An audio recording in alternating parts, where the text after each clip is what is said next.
stories are often told about strength, survival, and the unforgiving laws of nature.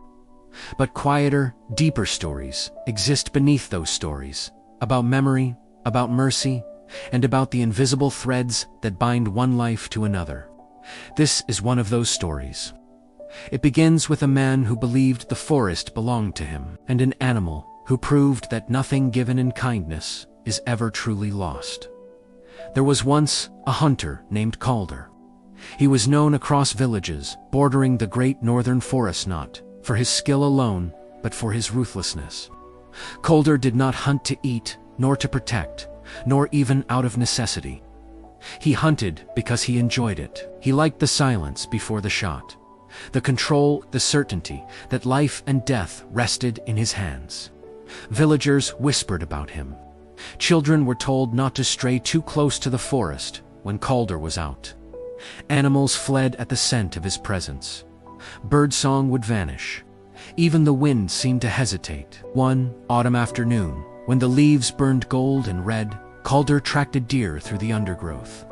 He raised his rifle. The world narrowed. Just as his finger tightened on the trigger, something moved in his peripheral vision. At the base of a fallen tree was a young fox. It had caught its leg in a cruel metal trap, one of Calder's own. Calder frowned. The deer was gone now. Opportunity lost. Annoyance simmered as he approached the fox slowly. Useless, he muttered. It was too small to be worth anything. Its pelt would fetch little, its meat even less. The fox's eyes met his. There was no recognition, only fear. Yet something in that gaze held him for a moment. With a swift motion, he pried open the trap. The fox yelped, then jerked free. Then it limped away, disappearing into the brush. "A waste of time," he said aloud, and he walked on, forgetting the moment almost immediately. Time moved, as it always does. Seasons turned. Winters hardened the land. Springs softened it again. Years passed. Calder grew older. He was still a hunter, but something had changed. His aim was not quite as steady.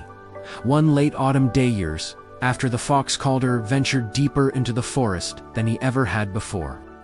By the time Calder realized what was happening, it was too late. A storm broke over the forest, sudden, violent, and cold. Rain fell in sheets. The wind howled through the trees. Paths vanished under mud and water. For the first time in his life, Calder felt something unfamiliar in the woods. Uncertainty. Night came quickly. Exhaustion crept in. He stumbled, fell. This time, he didn't rise immediately. It was then he saw them. Eyes, two small points of light in the darkness. Watching him, a fox, not young, not small. Its fur was thick, and one of its front legs bore a faint, uneven gait, a scar. The fox turned its head, then looked back at Calder and stepped away. It paused, looked at him again, waited. Calder understood. The fox was guiding him. "Why?" he whispered. He pushed himself up and followed. At last, the fox led him to a natural hollow beneath a cluster of thick, ancient trees. The earth beneath was dry. Calder managed to strike a flame. A small fire flickered to life. The firelight illuminated the fox's face and its leg. "The scar, he whispered. This was the same animal, the one he had freed years ago. A moment he had deemed meaningless. They stayed that way for a long time. Man and animal, separated by everything and connected by something neither could name. When morning came, the storm had passed. Calder woke slowly. The fox was gone, but its tracks led to the edge of the clearing. Calder found his way home that day.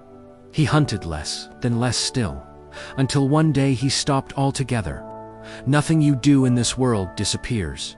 Not cruelty, not kindness. It all stays somewhere, waiting deep in the forest. A fox, carrying a memory, not of pain, but of mercy, chose to return what had once been given. And that is how kindness echoes. Not loudly, not quickly, but faithfully through time.